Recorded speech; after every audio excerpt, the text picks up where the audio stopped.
Cet épisode du podcast est sponsorisé par American Canning. Je vous en reparle un petit peu plus tard. Et comment on fait pour boire 40 bières par jour tout en travaillant?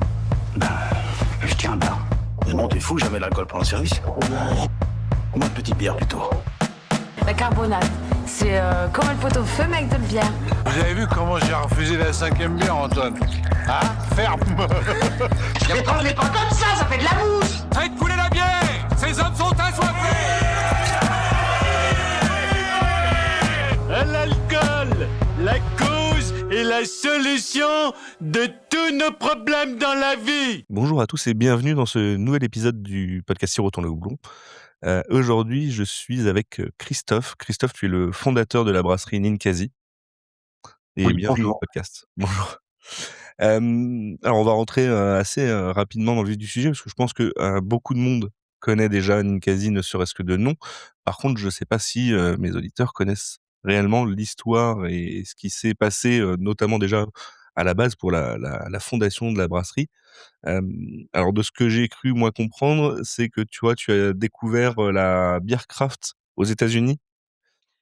C'est ça, ouais. J'ai rencontré lors d'un voyage aux États-Unis un Américain, Kurt Hoffman, qui m'a fait découvrir ce mouvement. Il est originaire de Portland, dans l'Oregon, sur la côte ouest. Et dans sa ville, quand j'ai découvert ce phénomène, il y avait une centaine de brasseries qui étaient actives. Voilà, donc j'ai découvert la richesse des offres de toutes ces brasseries, certaines très audacieuses dans leurs recettes. Et c'est de là qu'est venue l'idée d'essayer de faire la même chose en France. Mmh. Est-ce qu'il y a eu un élément déclencheur lors de ce voyage aux États-Unis qui t'a fait te dire: «Il faut vraiment que j'importe ce genre de produit en France, que je fasse la même chose en France»? En fait, avec Kurt, on avait envie de monter un projet ensemble et on avait envie de fabriquer avec nos mains. On avait fait tous les 2 des études académiques, moi école de commerce, DESS, et puis lui, il a fait un peu l'équivalent de Sciences Po aux États-Unis. Et en fait, on avait envie d'apprendre à fabriquer quelque chose avec nos mains. Donc Kurt, il a appris le métier de boulanger et moi, j'ai appris le métier de brasseur. Lui, il a travaillé dans une boulangerie à Portland. Moi, j'ai travaillé dans une brasserie qui s'appelait Bridgeport, qui n'existe plus aujourd'hui, qui était un brewpub avec une belle brasserie. Et on avait également installé un système de brassage dans sa maison qui nous a permis de faire sur l'année une centaine de recettes.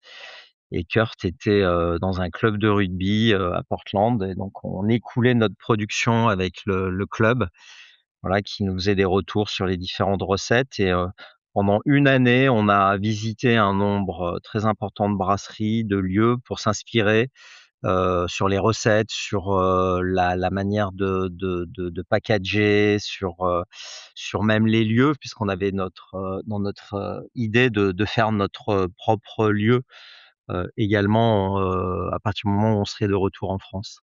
Mmh. Donc c'est en 1997 que tu fondes Ninkasi, donc qui tient son nom de la déesse sumérienne de la bière. Tu as fondé Ninkasi donc à Lyon, qui est connue comme la capitale de la gastronomie, mais qui a aussi un passé brassicole qui n'est pas négligeable. Hem, Comment, quand tu as implanté Ninkasi à Lyon, ça a été perçu dans vraiment une époque où c'était encore très verrouillé par les brasseries industrielles, le milieu de la bière? Bah, ça a pas été facile. Effectivement, on a tout de suite compris qu'il fallait qu'on ait notre propre canal de distribution de nos produits, qu'aller frapper à la porte des bars ou essayer de référencer nos produits dans les circuits de distribution type GMS, ça allait être très compliqué. Mmh. Donc on a fait dans le prolongement de l'usine un café-concert, pub, restaurant moderne, très industriel, où on a donné une place très importante à la musique.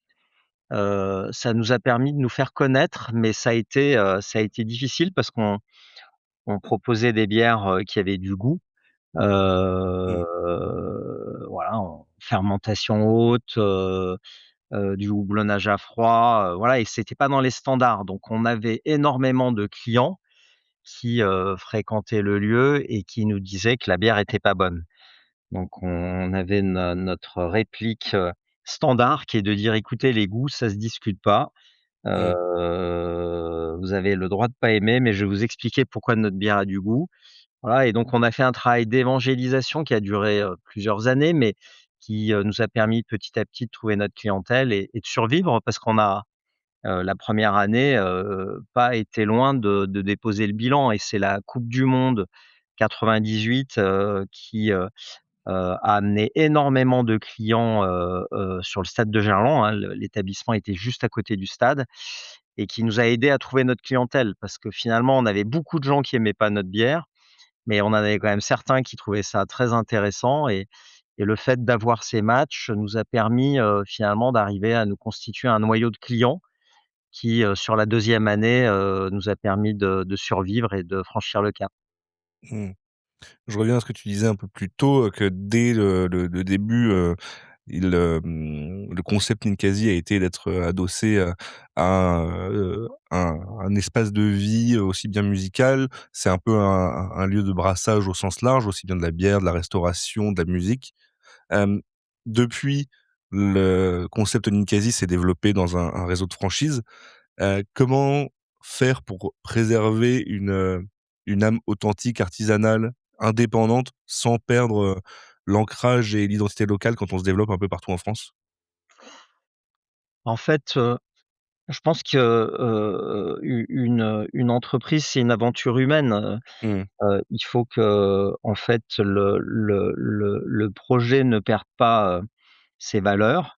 On a, un projet qui est très engagé, hein, d'enracinement dans notre Mmh. territoire, de liens, forts, avec notre écosystème, sur des modèles durables, une volonté, de faire évoluer, les modes de production pour intégrer les limites planétaires, un projet culturel où on défend beaucoup l'émergence. Donc je pense que le fait de grandir, nous a permis d'être plus ambitieux, de pouvoir aller plus loin dans ces combats, d'obtenir plus de résultats.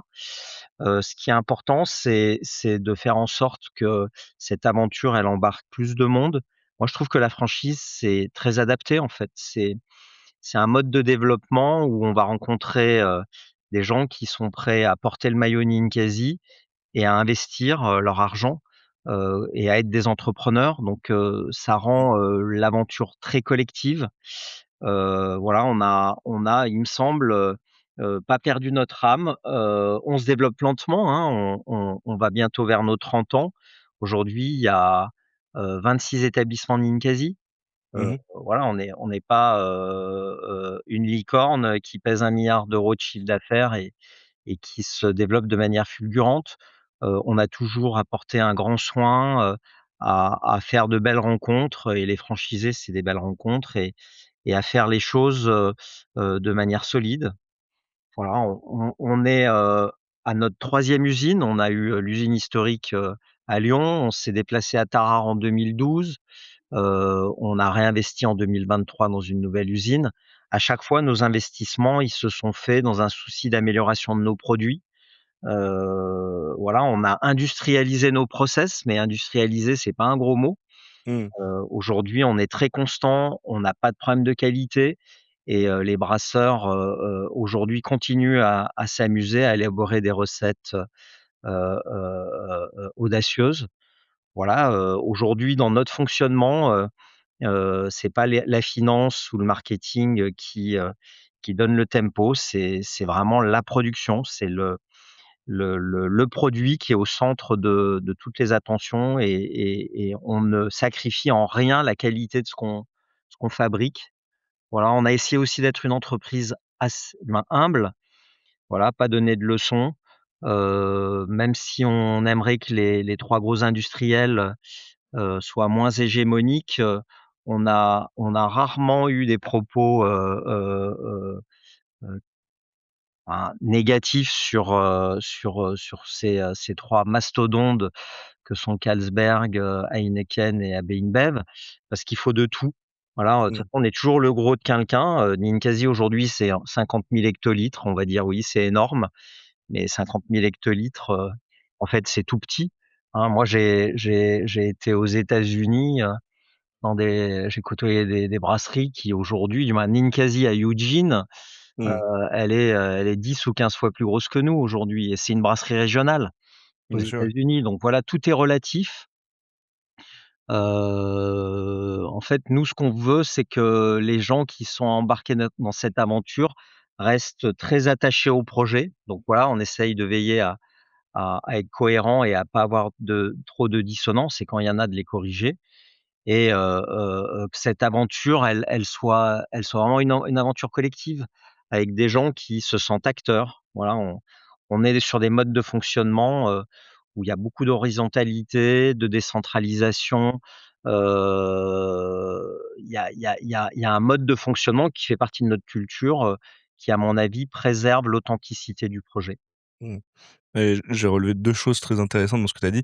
Alors déjà, oui, en effet, le côté, petite brasserie qui peut être une notion assez, variable en fonction de là où on est et où il y a, en effet des brasseries américaines qui sont vues en France comme le saint graal de la bière houblonnée par beaucoup de bière geeks et qui en fait peuvent produire, 60 000 hectos, et ont plus grand chose de la petite brasserie telle qu'on l'entend nous en France et à côté de ça, tu as aussi, parlé de, industrialisation qui n'est pas un gros mot.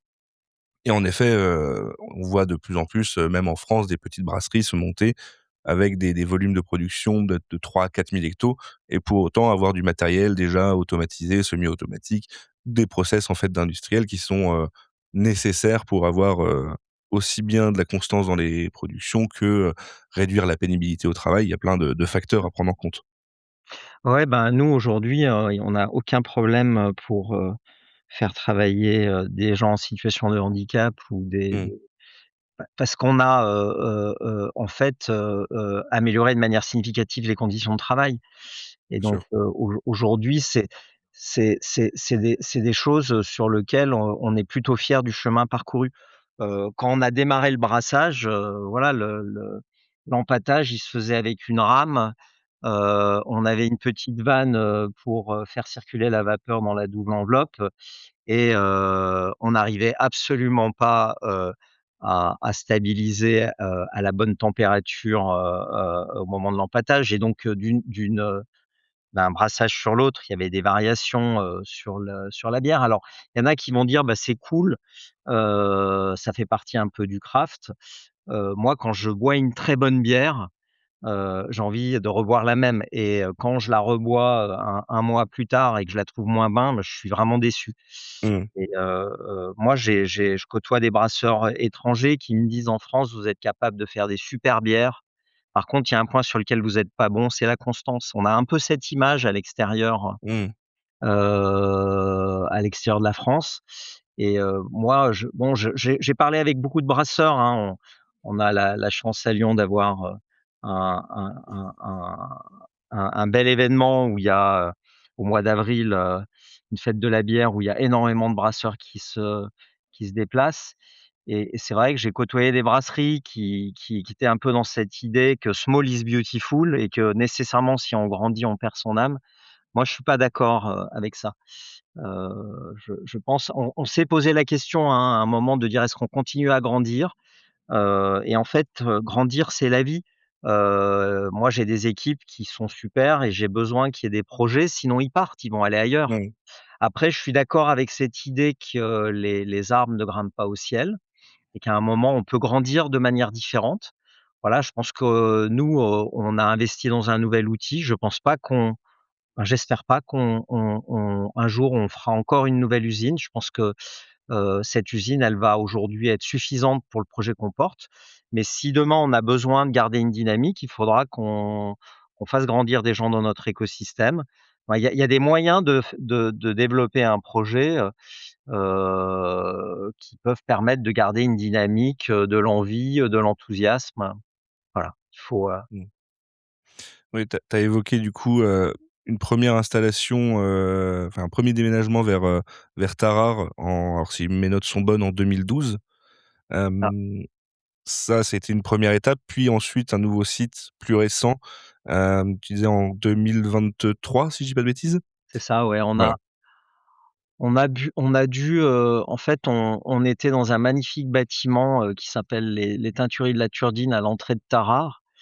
En fait, on est allé s'installer à Tarare parce que, on a une qualité d'eau, qui est exceptionnelle. C'est un bassin granitique Mmh. qui est devenu, géoparc UNESCO, avec des eaux de source qui sont captées. Il y a un barrage qui est le barrage de Joux et une eau qui est, quasiment pure, sans minéraux. C'est ce qui nous a amenés à aller à Tarare parce qu'à Lyon, l'eau est très calcaire.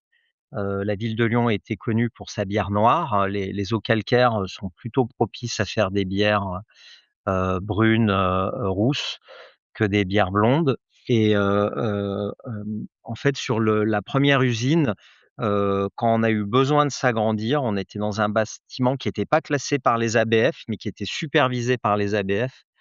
On nous a interdit, de grandir, on nous a interdit de mettre des cuves à l'extérieur et donc on a dû, chercher un nouveau site et on a réinvesti dans une nouvelle usine en 2023. Très bien. Cette nouvelle usine, elle vous permet, dans l'idéal, de monter jusqu'à combien de capacité? En fait, l'usine, elle pourrait nous permettre de monter, sur une production d'environ 200 000 hectolitres D'accord, ouais. et on a également investi, sur la production de spiritueux. Mmh. On a des alambics, 2 alambics, un Chaldignac, un Honoré, et on a, prévu, d'avoir environ 50 000 hectolitres, qui seront dédiés à de la production de wash, donc pour le whisky. Donc on peut dire, au maximum, on pourrait monter à 150 000 hectolitres sur, la bière, mais tout ça, c'est très théorique. En fait, Bien sûr, ouais.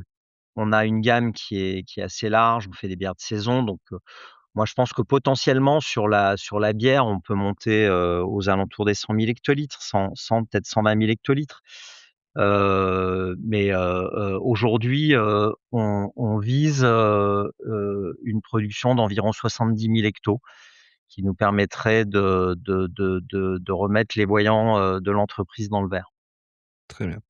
Quand on passe alors tu disais, d'une petite brasserie où, tu brasses à la rame jusqu'à une brasserie beaucoup plus, moderne et de grande capacité comme celle-ci, comment on gère les différentes, étapes et surtout le dimensionnement des recettes pour que, je sais pas, la Ninkasi IPA ou la Kriek conserve à chaque fois la même, aromatique, les mêmes qualités et que le consommateur s'y retrouve?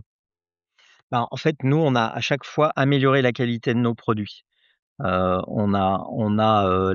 bière qui, si on prend, notre French IPA, qui est meilleure que celle qu'on fabriquait, dans l'usine historique de Tarare. Parce qu'en fait, le système de brassage, est beaucoup plus performant.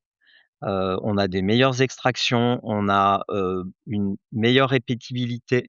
En fait, dans l'ancienne usine, les ajouts de houblon se faisaient de manière manuelle Mmh. et le brasseur, ben, il pouvait rajouter, un houblon aromatique, 5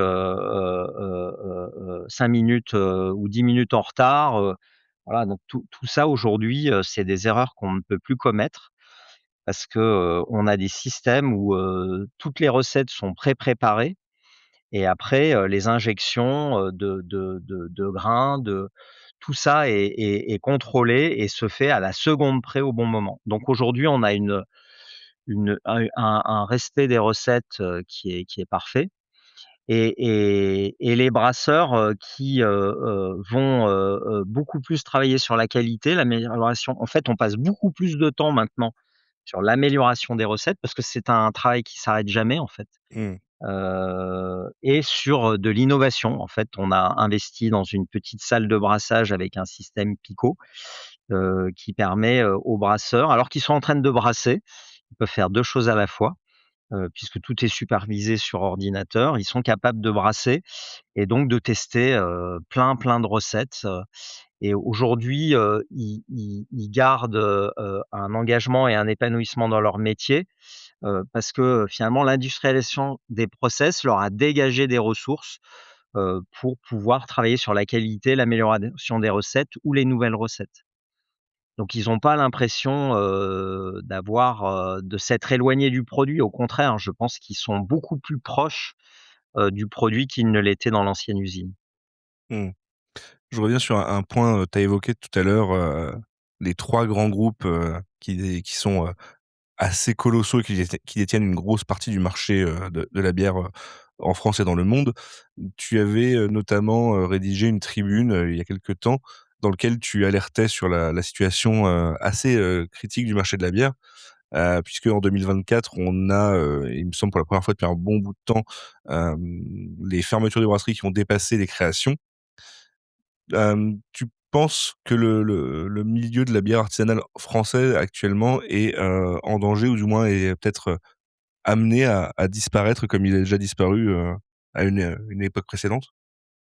Non, je pense pas, on va revivre, ce qui s'est passé, avec une disparition de la quasi-totalité des brasseries françaises. Je pense qu'on est dans une phase de consolidation du marché, Mmh, où il va y avoir, des ajustements, mais la diversité des brasseries françaises ne disparaîtra pas.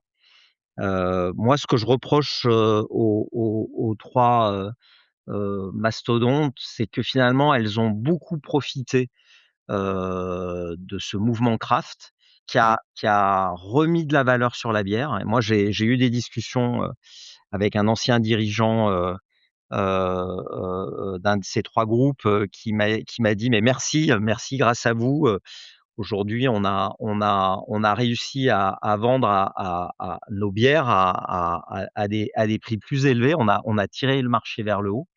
Et ce que je reproche, c'est qu'elle soit hégémonique. mmh, C'est-à-dire que finalement, elle devrait avoir de la reconnaissance pour ce mouvement craft. Elle devrait, permettre à ce mouvement craft, de perdurer et aujourd'hui, en fait, elles sont hégémoniques. En grande surface, elles veulent prendre toute la place. Elles sont en train de chasser des rayons, des bières, artisanales qui n'ont pas suffisamment de rotation. Dans les bars avec les contrats brasseurs, elles sont hégémoniques, c'est-à-dire parfois elles vont demander,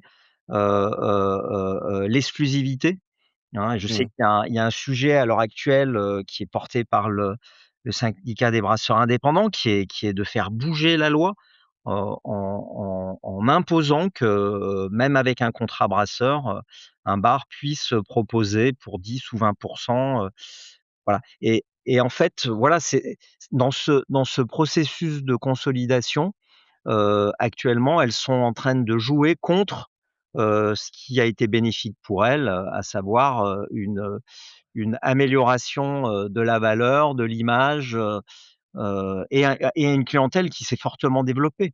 mmh, Donc voilà, mais ce qu'il y a de triste, c'est que ces comportements, un peu hégémoniques, qui sont le propre de modèles qui sont très financiers.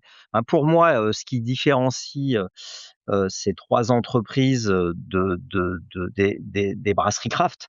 Dans les brasseries craft, c'est le produit qui est resté au centre. mmh, C'est l'amour du produit, c'est cette fierté de proposer des choses différentes. Ces 3 mastodontes, elles sont sur des logiques qui sont, principalement financières. Heu Aujourd'hui, on le voit, hein, ce qui les pilote, c'est leur cours de bourse et quand elles ont besoin, de remonter le cours, elles vont faire, des coupes drastiques.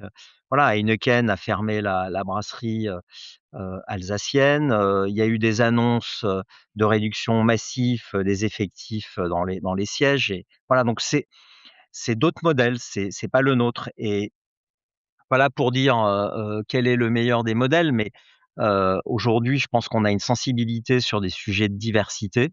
Voilà, il mmh, faut que dans le monde de la bière, il y ait de la diversité et donc il faut que les 3 gros arbres qui cherchent à prendre toute la lumière, elles en laissent un peu pour, en fait, toutes ces petits qui sont, à leurs pieds et qui essayent d'exister. Voilà. mmh, Moi, c'est un combat, qu'on continuera à mener. Moi, je veux qu'il y ait dans le monde de la craft, de la solidarité, de l'entraide, parce que de toute façon, face à ces 3 mastodontes, si on se tire dans les pattes, on n'a aucune chance d'y arriver.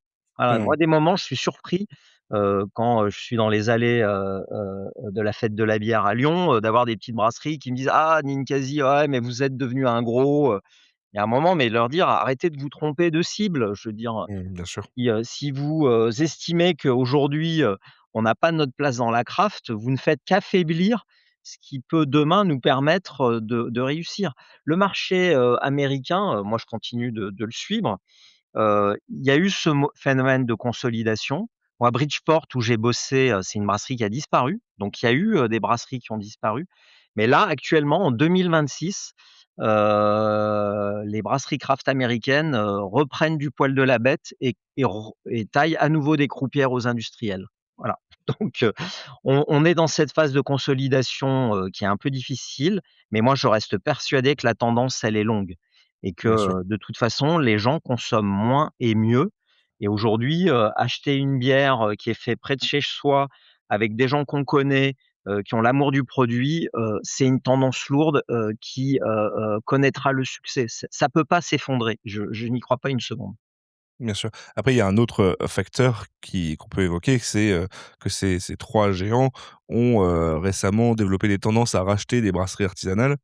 Je pense que l'exemple le plus, parlant, reste Heineken et le rachat de Gallia en France et qui, font ce qu'on va nommer, gentiment du craft washing et en effet, on a cette tendance à avoir, maintenant, tu disais, les brasseries artisanales qui avaient du mal à s'imposer en grande surface, en GMS. Bon, finalement, c'est des parts qui sont récupérées par, Heineken, bon, entre autres, avec Gallia ou dans les bars en contrabrasseur où, Gallia devient le pendant, artisanal d'Heineken, mais aux dépens de brasseries, indépendantes. Ouais. Comment, on peut permettre maintenant aux consommateurs de s'y retrouver finalement entre, une vraie, on va dire, brasserie, artisanale et indépendante, pardon, de, ce qui n'est plus si indépendant que ça. Alors je sais que le SNBI a un label brasserie indépendante, mais souvent c'est peut-être juste un petit logo qu'on va retrouver apposé sur une étiquette. Il y a peut-être, des choses à faire pour, éduquer le public? À ce qu'ils ont dans leur verre en tout cas? Ouais, ouais, ouais, moi je pense qu'aujourd'hui, il y a un enjeu à informer les clients. Pour qu'il soit conscient que quand il achète, Gallia, ça a rien à voir avec acheter, la bière de la brasserie locale. Parce que en fait, Heineken a racheté la marque, il a fermé l'usine Gallia, Mmh, il a vendu l'usine, historique et aujourd'hui, Gallia, c'est fabriqué, je crois à La Valentine, à côté de Marseille, dans les usines Heineken et effectivement, c'est plus le même produit. C'est tous les gens qui ont créé Gallia et qui ont porté le projet, sont partis donc Heineken fait ce qu'il a l'habitude de faire, c'est-à-dire qu'il rachète une marque et puis après il met sa puissance au service de cette marque, mmh, et le produit n'est plus le même. C'est-à-dire que le produit, il a perdu en qualité, voilà, donc il y a un enjeu d'information, d'éducation des clients pour qu'ils ne soient pas dupes. Alors, il y a, des gens comme Carlsberg qui sont, dans une approche, qui me semble plus respectueuse. Aujourd'hui, Carlsberg est capable de mettre des moyens. Ils ont pris une participation dans Annos Teke. Voilà, ils aident Annos Teke à investir dans leur usine. L'équipe est en place. Donc on voit que Carlsberg est beaucoup plus soucieux de préserver, le projet, le produit, les équipes, et c'est une autre façon de faire qui, mmh, me semble, beaucoup plus appréciable, respectueuse. Voilà, mmh, donc ce qu'il faut après, c'est qu'un client, il est bien conscient, que en fait, l'acte de consommation, est un acte citoyen et à un moment, voilà, quand j'achète, une bière d'une brasserie artisanale locale ou quand j'achète Gallia, ça a pas le même sens. bien sûr. Ça a pas les mêmes impacts. Voilà et oui, je pense que le SNBI essaye, de créer un peu une appellation comme l'ont fait les vignerons indépendants, qui soit correctement, identifié, mais ça demande des moyens énormes. Aujourd'hui, Mmh, il faudrait mettre énormément de moyens en communication pour que ce label, il émerge, qu'il soit reconnu.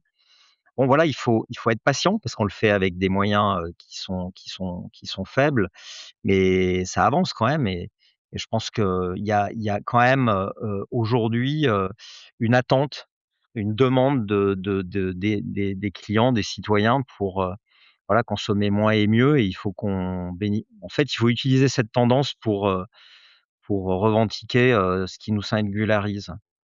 Mmh. Actuellement, tu situerais, comment, Ninkasi dans le paysage brassicole français? C'est Ah très nous vaste comme question, je sais. Ouais, alors, en fait, nous, on va dire, on est un historique parce que, voilà, on va bientôt être sur nos 30 ans. Donc Mmh. on fait partie de ces premières brasseries qui ont participé à l'émergence de ce mouvement craft. Donc voilà, je pense que c'est un des points. Voilà, on est une brasserie qui reste très enracinée dans son territoire, Auvergne-Rhône-Alpes, mais qui, finalement, par son nom, et par, le projet qu'elle porte, est finalement une marque qui est beaucoup moins attachée à un territoire que peut l'être Montblanc, Pietra, voire même Annos Teke qui est vraiment une bière du Nord, voilà, donc peut-être une marque qui a un potentiel à dépasser son territoire et à rayonner un peu plus largement. Voilà, après nous, on a ce qui nous en fait, ce qui nous caractérise dans notre façon d'approcher la bière, on a on a toujours aimé, faire les choses de manière, équilibrée. Si je prends notre FIPA, on a voulu que ça soit une bière, dans lequel le grain ne disparaissait pas au profit du houblon. Mmh. Donc je pense que, par exemple, sur notre FIPA, on fait partie, on se distingue en ayant une bière dans lequel le grain est présent. Il y a du corps, il y a du grain, ce qui n'est pas le cas de beaucoup d'IPA où, finalement, l'aromatique prend le pas sur tout le reste. Mmh. Voilà, après on essaye d'être dans l'excellence, voilà, on a une bière blonde qui est une Pils, voilà, on est très fiers de notre Pils. C'est des bières qui sont difficiles à faire, avec un équilibre, avec ce côté, céréales, maltais mielleux, et puis, le houblon Saz, qui vient donner cette amertume et ces notes un peu herbacées, mentholées qui en font une bière, très appréciable. Voilà, on essaye également d'être, la particularité, c'est donc d'utiliser que des ingrédients naturels, mais d'essayer de proposer des bières aromatisées avec une approche très qualitative. Donc on a dans notre salle de brassage, développé ce qu'on appelle un infuseur, Mmh mh. qui nous permet, en sortie de whirlpool, d'aromatiser le mou avec, des fleurs. On a la particularité d'avoir développé une gamme qu'on a appelée la flower avec, de l'acacia, du sureau, on a aussi utilisé également de l'hibiscus. Donc je pense que ça, c'est aussi quelque chose qui nous différencie un peu. On s'est amusé avec cet infuseur, à mettre, on a la particularité dans les équipes d'avoir des gens qui sont, brasseurs, distillateurs et vignerons. Alban Perret, est un vigneron qui fait du Morgon dans le Beaujolais, on s'est amusé à aromatiser certaines de nos bières, en déchiquetant des fûts, qui ont contenu du vin. Voilà, ça donne un côté un peu vineux, à la bière, c'est des et boisé qui est intéressant. On l'avait fait sur une bière d'été, qu'on voulait un peu asséchante et désaltérante. Voilà, on s'amuse. La particularité, c'est qu'on s'est lancé dans les spiritueux, hein, Mmh. et on fait, du whisky. Donc voilà, on a des fûts de whisky dans lesquels on s'amuse à faire vieillir certaines de nos bières. On avait fait à Noël une stout, à la fève de tonka qui est en train de finir son élevage dans un fût de whisky. Il faut savoir qu'un fût de whisky de 220 litres, quand on le vide, il y a environ entre 15 et 20 litres de whisky qui restent, dans le bois, et donc après quand vous mettez une bière, là notre stout tonka, vous avez, ce whisky qui revient dans la bière, et donc on a notre bière qui va prendre entre 2 et 3 degrés en alcool, et des aromatiques de whisky. Donc notre gamme Barrel Edge, est assez intéressante parce qu'on vient marier ces univers, de la bière et des spiritueux. Voilà, de toute façon, il faut faire une bière pour faire un whisky, hein. Le wash est une bière, nous, on arrive à sortir une bière à environ 10 degrés, Mmh. sans amertume, sans aromatique de houblon, qu'on va après, distiller pour obtenir ce qu'on appelle un new malt spirit à 70 degrés, qu'on va, laisser reposer pendant environ un mois et réduire à 64 degrés avant de le mettre, en barrique pour, l'élever pendant 3 ans et en faire un whisky.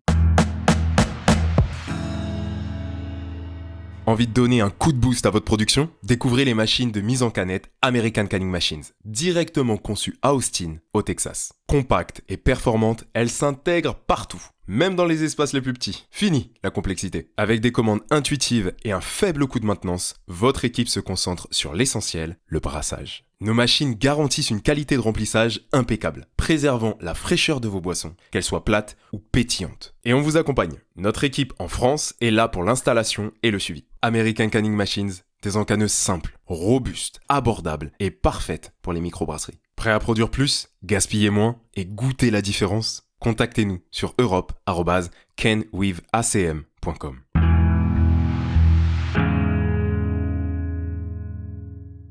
Ouais, du coup, c'est vrai que c'est moi quelque chose que j'ai pas trop évoqué, parce que c'est vrai que c'est un peu moins mon domaine et je suis moins expert dans tout ce qui est, spiritueux. Mais ça fait en effet, quelques temps déjà que, Ninkasi est aussi une distillerie avec, un peu une entrée sur le marché du whisky français assez tôt finalement, puisque maintenant on parle beaucoup du whisky français, de ce qu'il peut devenir en termes d'appellation aussi.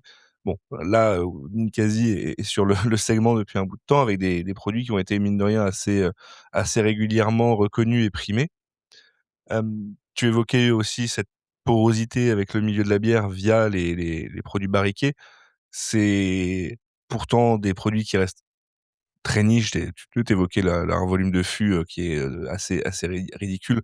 Donc par rapport à ce que vous faites à côté, c'est un peu un petit terrain de jeu. Ça représente quoi, actuellement dans dans la production de Ninkasi? Alors en volume, mais aussi alors je sais pas comment formuler ça, mais en amusement?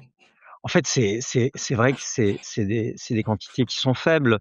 Là, notre stout, Tonka donc barriqué qui va sortir, en fin d'année, on est entre 15 et 20 000 bouteilles de 33 centilitres. Mmh.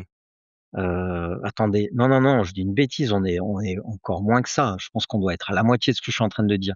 D'accord, ouais. Donc, mais après, c'est des produits qui, dans nos établissements fonctionnent très bien, Mmh mh. parce qu'il y a une clientèle et ce qu'il y a d'intéressant aussi, c'est ça crée des ponts. C'est-à-dire que quelqu'un qui, va goûter, notre Barrel Edge, pourra après on pourra assez facilement lui dire: «Bah, écoute, si tu as aimé, goûte un whisky». Ou, faire le chemin inverse. Des gens qui disent: «Ah ouais, moi j'aime beaucoup le whisky, je suis moins bière», de lui faire, goûter, voilà, une Barrel Edge et s'il a aimé, de lui dire: «Bah écoute, voilà, on a des bières, qui sont intéressantes, voilà, tu pourrais goûter, Mmh. telle ou telle bière». Donc créer des passerelles. Pour les équipes, c'est important aussi, hein, nous on a beaucoup de polyvalence, hein, on a des distillateurs qui peuvent travailler en brasserie. Mmh mh. Voilà, il y a Alban, il est brasseur, distillateur, vigneron et je pense que pour être créatif aussi dans les recettes, c'est intéressant d'avoir des gens qui ont ça ouvre les chakras en fait de pas rester, enfermé sur le terrain de jeu qui est la bière et de l'élargir. Voilà, on travaille beaucoup avec les vignerons de nos territoires puisqu'évidemment on essaye de récupérer des fûts, pour élever nos whiskies et voilà, ils ont un savoir-faire d'élevage. Voilà, on fait chaque année depuis, je pense, quasiment, 25 ans la foire au vin de Chavanay Mmh mh. où, le Ninkasi a un stand et tous les vignerons viennent boire de la bière et voilà, les échanges avec des vignerons, est une source d'inspiration pour élaborer de nouvelles recettes, voilà, c'est des univers qui peuvent se nourrir. Mmh. Et justement, le marché de la bière artisanale est quand même assez vaste actuellement. On y retrouve entre autres des brasseries qui ont une orientation vraiment très geek, qui sortent quasi exclusivement que des brassins éphémères.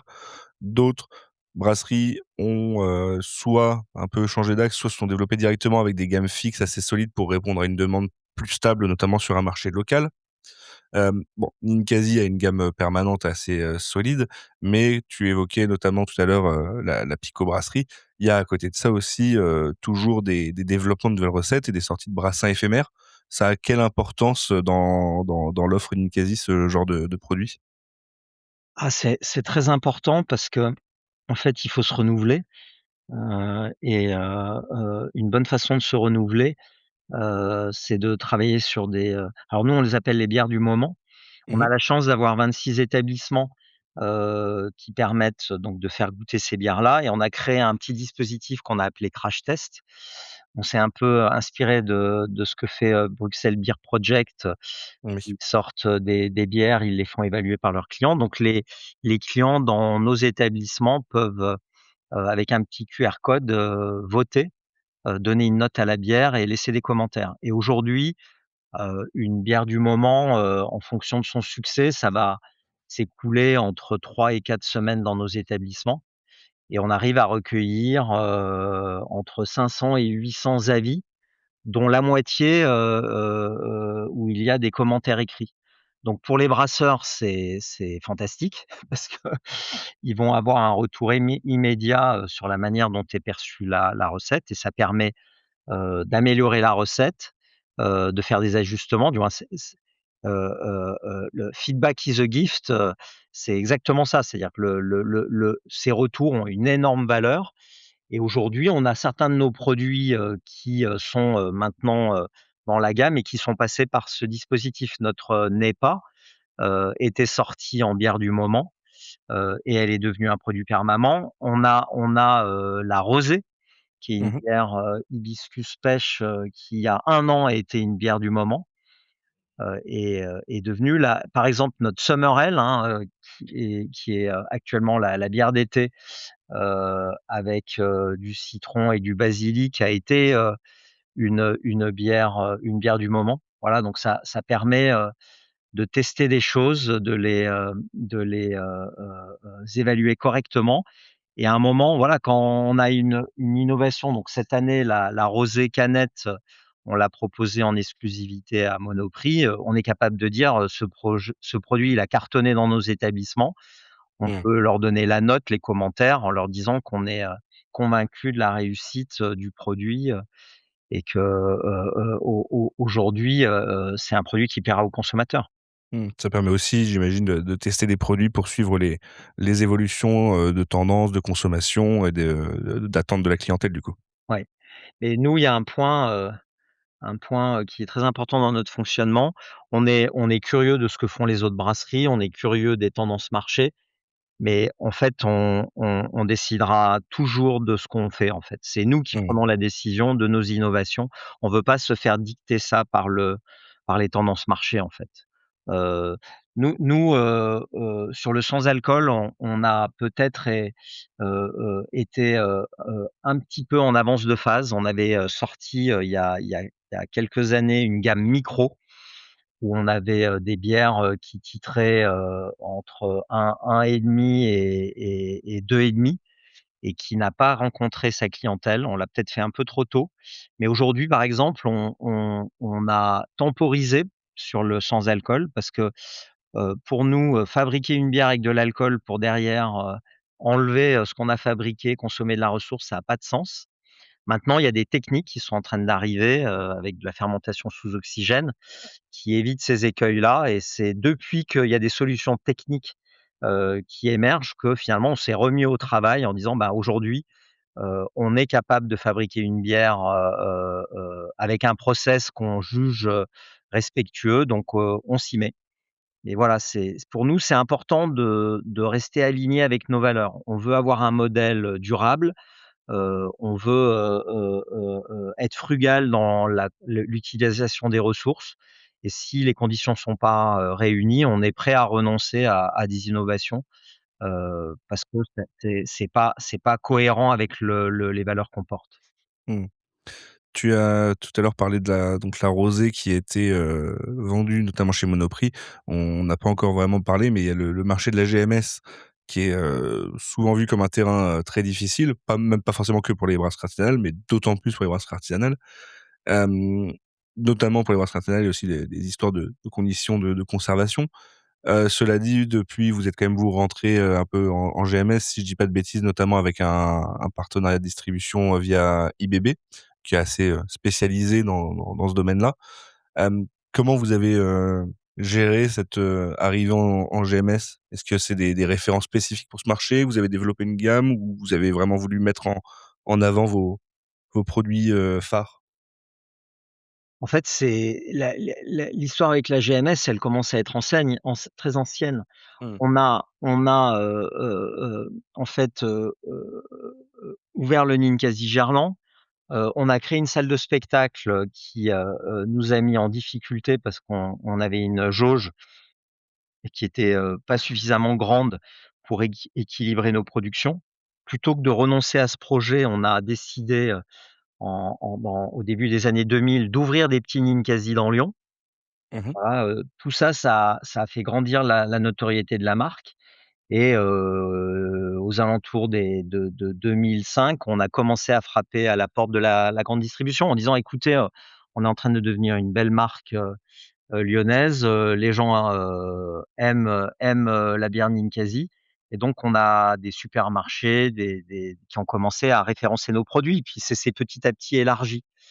Aujourd'hui, la grande distribution, c'est plus de 80 des volumes de bière, qui se vendent, en France. Donc si on n'est pas Mmh. présent sur ce terrain de jeu, en fait, on n'existe pas et on laisse la place aux industriels. Donc oui, aujourd'hui, on a une gamme, nous, on appelle ça notre gamme classique, mais finalement, les 3 produits, qui se vendent, le plus, c'est notre blonde, notre blanche et notre, French IPA en 75 et après on développe une gamme canette, parce que la canette, elle est en train de se développer fortement. Mais en fait, pour exister, il faut pas avoir un nombre de références, qui soit trop importante, sauf en Auvergne-Rhône-Alpes où là, la notoriété de la marque permet d'avoir une gamme plus large. Mmh. Voilà et après ce qui est important, c'est qu'il faut qu'une fois que le produit, il est en rayon, il tourne. Parce que la grande, distribution, c'est imparable. C'est ton produit, il tourne pas et ben, tu sors et puis, ta chance, elle est passée. Tu peux pas revenir, quelques années plus tard en disant: «Bah, ma notoriété a grandi», donc voilà, c'est très rude comme, fonctionnement. Voilà, surtout que vous avez les industriels, qui en période de coupe du monde mettent des moyens pharaoniques, donc ils vont, faire des chèques pour avoir des plans promo, des implantations et nous on le perçoit là pendant le mondial, on on se fait tailler des croupières par les industriels Mmh. parce que, en fait, ils prennent la place. Nous, notre place dans les rayons, elle diminue, dans les promos, elle diminue parce qu'on n'a pas les moyens, tu vois? Nous, on peut pas sortir, des chèques comme le font les 3 gros, les 3 gros, industriels. Voilà. Bien Mais sûr. bon, il faut, moi j'aime bien l'image du roseau, voilà, il faut, plier mais pas rompre, parce que de toute façon la tendance de long terme, fait qu'on aura une place dans le marché de la bière, je veux dire Mmh. il faut pas désespérer, il faut pas se décourager, il faut tenir. Ouais. Hem Je vais passer sur un sujet complètement différent, mais aujourd'hui, 93 de votre gamme de bière et de whisky est évaluée par le Planet Score. Alors, est-ce que tu peux déjà me dire un petit peu plus de ce qu'est le Planet Score?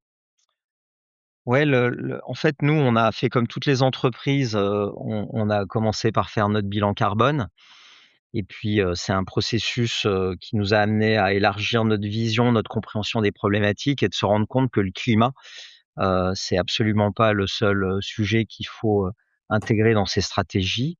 Voilà et que finalement, il y en a bien d'autres et ça nous a amené à découvrir, le sujet des limites planétaires. Et que tout ça était systémique et que parfois, voilà, on pouvait prendre une bonne décision en termes d'émissions de CO2, mais cette même décision était très nocive sur des enjeux de biodiversité. Donc on a, découvert ce label, qui a une approche, globale, et qui nous permet aujourd'hui de faire de l'éco-conception de nos produits, en se souciant, de respecter les limites planétaires. Donc chaque fois qu'on élabore une recette, on la met, on l'envoie aux équipes Planet Score, avec lesquelles on travaille étroitement, et ils vont nous apporter donc une évaluation, et on va corriger notre recette parce qu'aujourd'hui on veut que la totalité de notre gamme soit triple B, donc climat, pesticides, biodiversité, et avec une Mmh. note globale B. Et c'est un travail qui est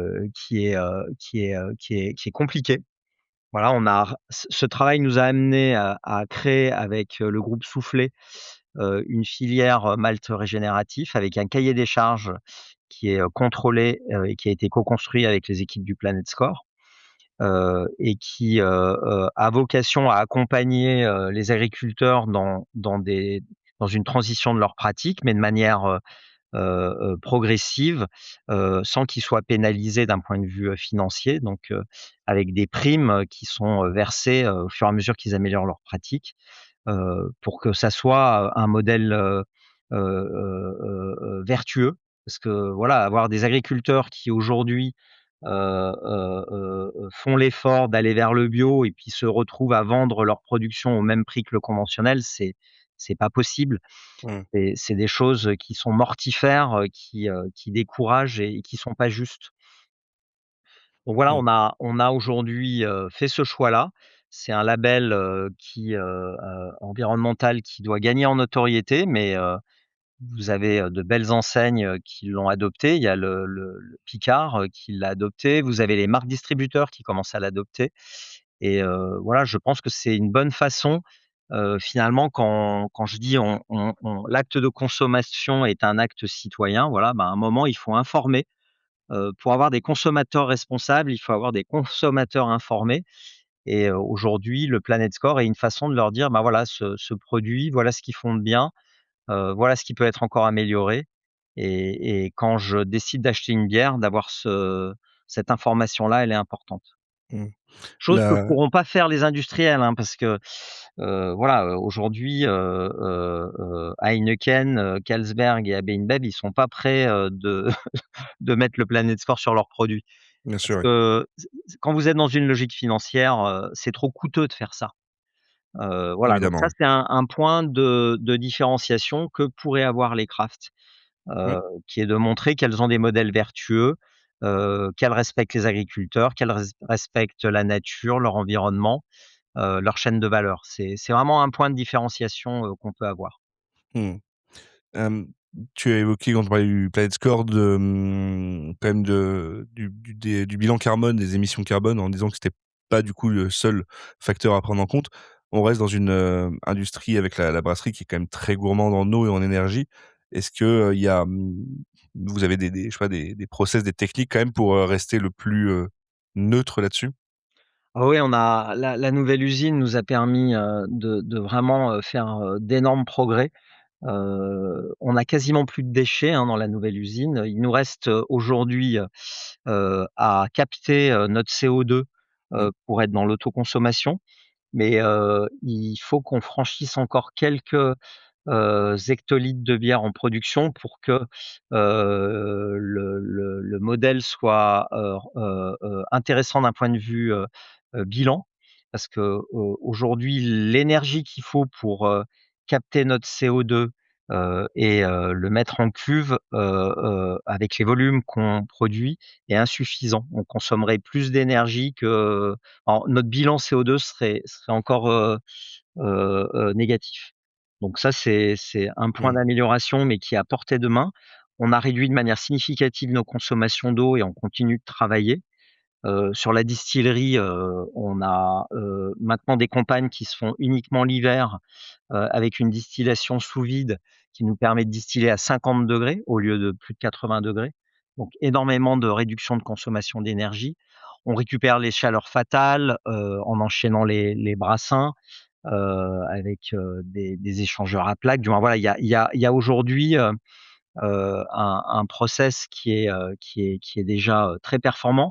Nous, ce qu'il nous faudrait pour encore nous améliorer, c'est, basculer sur un générateur vapeur, biomasse, ou avec, du gaz, du biogaz, puisqu'on a de plus en plus de méthaniseurs, dans la région Auvergne-Rhône-Alpes. Voilà, on est en train de basculer sur la consigne. Je pense que la totalité de nos bouteilles devrait en 2027, être consignables. Voilà, de toute façon, les chantiers, il y en a plein. Mmh. Il faut pas être donneur de leçons. C'est très important d'être dans le partage. Nous, on a fait de belles améliorations parce qu'on a rencontré des brasseries ou des gens qui sont dans l'agroalimentaire qui nous ont partagé leurs pratiques et qui nous ont amenés à nous améliorer. Donc, nous, on est aussi, on accueille avec plaisir, des brasseries qui viennent chercher, de bonnes idées pour s'améliorer sur les sujets d'impact. Voilà, et c'est vrai que c'est un point sur lequel on peut aller certainement beaucoup plus loin que les 3 gros industriels parce que quand vous êtes dans une logique financière, vous faites de la compliance, c'est-à-dire que vous vous mettez, dans les règles, qu'on vous impose, mais vous allez pas au-delà. Alors que nous, Mmh. Brasserie Craft, on est capable d'aller bien au-delà et finalement de demain peut-être amener les industriels à basculer également. Parce que si les standards, si le Planet Score devient un standard, ils seront obligés De s'adapter, de l'adopter et donc d'améliorer leurs pratiques. bien sûr. Mais en même temps, moi je vois, Carlsberg, si nous on a pu créer une filière malt régénérative, Mmh. c'est parce que Carlsberg, avec la 1664, avait travaillé sur un cahier des charges avec le groupe Soufflet, sur une filière malt durable, avec un cahier des charges qui est moins ambitieux, mais qui a quand même la vertu d'exister.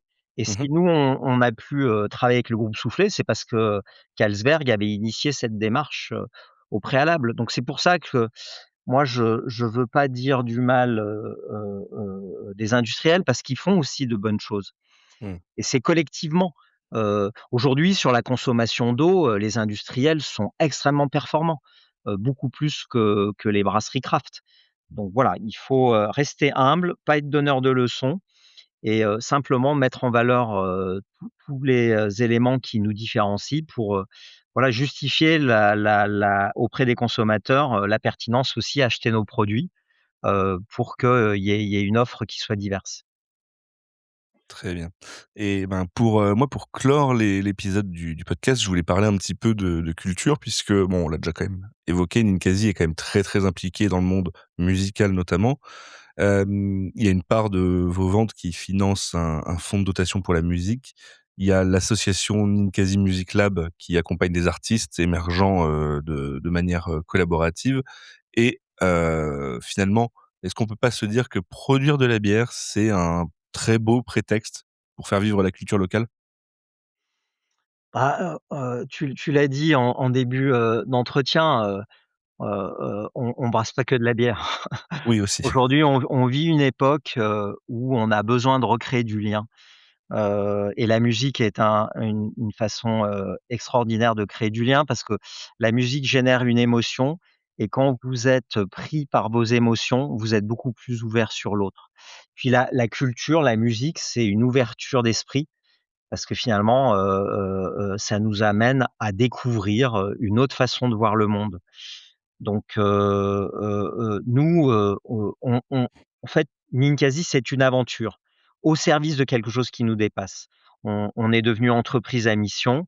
On a envie, de participer à améliorer le vivre ensemble, recréer du lien, faire société dans une époque, où on, se polarise, où on a tendance à rejeter ce qui nous ressemble pas. Et moi, c'est ce qui fait que j'ai de l'énergie, j'ai envie, le matin d'aller au boulot parce que, ça a du sens en fait de mener ces combats-là. Et quelque part, s'il fallait, vendre autre chose que de la bière, pour pouvoir servir cette belle idée, ben, on le ferait. Voilà en fait, si c'est une histoire, hein, une rencontre avec Kurt Hoffmann, une envie de faire des choses, avec ses mains. Moi, j'adorais la bière à l'époque, j'avais déjà envie de découvrir autre chose que de la bière, industrielle et je buvais de la Coref, dans les Mmh. années 90. Pour boire des bières qui avaient du goût et qui sortaient des standards, il fallait chercher des bières bretonnes. Et aujourd'hui, c'est notre histoire. Voilà, on est dans l'univers de la bière et des spiritueux, mais il y a plein d'autres façons de mener, le combat, à qu'en étant ce qu'on est aujourd'hui. Alors moi, c'est 30 années d'histoire, ça fait partie de notre ADN, et peut-être que, voilà, le projet continuera à vivre et il prendra d'autres chemins, mais il est comme ça aujourd'hui et voilà, on a une certaine fierté, du chemin parcouru, des valeurs qu'on défend, de ce qu'on est et aussi cette humilité de dire: «Il y a encore plein de choses qu'on peut améliorer». Moi je commence à voir la fin de ma propre histoire, hein. J'ai 57 ans, je sais qu'il va falloir que je passe le relais et quand je passerai le relais, ben, il y a des gens qui donneront une impulsion, un cap différent et ça me posera aucun problème tant qu'ils, portent les mêmes valeurs et mènent le même combat. Très bien. Merci beaucoup, Christophe. Habituellement, j'ai tendance à laisser du coup la parole à l'invité pour clôturer l'épisode. Donc si jamais, je sais pas, j'aurais raté, quelque chose qui a une importance particulière à tes yeux et que tu voulais rajouter, c'est le moment. Non, non, non, je pense qu'on a été, très complet. Je te remercie pour toutes les questions et cette mise en lumière de ce qu'est Ninkasi. Eh ben très bien. Eh ben, je te remercie encore une fois et pour mes auditeurs, je vous dis à bientôt pour un nouvel épisode. Allez, au revoir.